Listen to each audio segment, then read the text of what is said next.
नैतिक शिक्षा देती कहानी।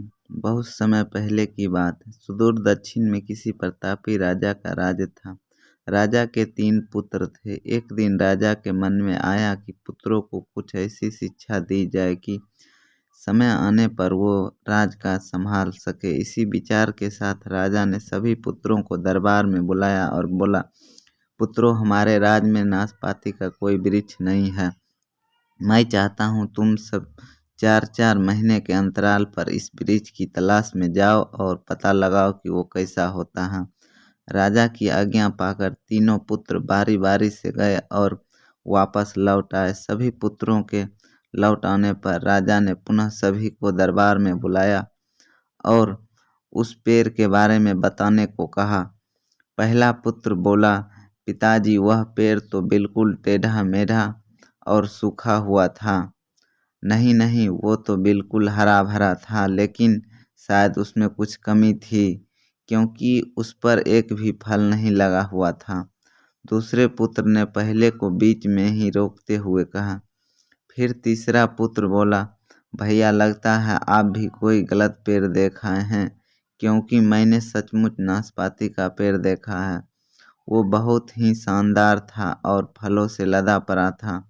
और तीनों पुत्र अपनी अपनी बात को लेकर आपस में विवाद करने लगे कि तभी राजा अपने सिंहासन से उठे और बोले, पुत्रों, तुम्हें आपस में बहस करने की कोई आवश्यकता नहीं है। दरअसल तुम तीनों ही वृक्ष का सही वर्णन कर रहे हो। मैंने जानबूझकर तुम्हें अलग अलग मौसम में वृक्ष खोजने भेजा था और तुमने जो देखा वो उस मौसम के अनुसार था। मैं चाहता हूँ कि इस अनुभव के आधार पर तुम 3 बातों को गांठ बांध लो।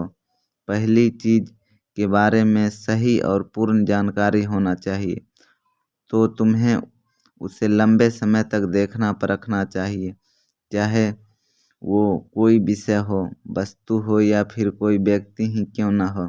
दूसरी, हर मौसम एक सा नहीं होता। जिस प्रकार वृक्ष मौसम के अनुसार सूखता, हरा भरा या फलों से लदा रहता है, उसी प्रकार मनुष्य के जीवन में उतार चढ़ाव आते रहते हैं। अतः अगर तुम कभी भी बुरे दौर से गुजर रहे हो तो अपनी हिम्मत और धैर्य बनाए रखो।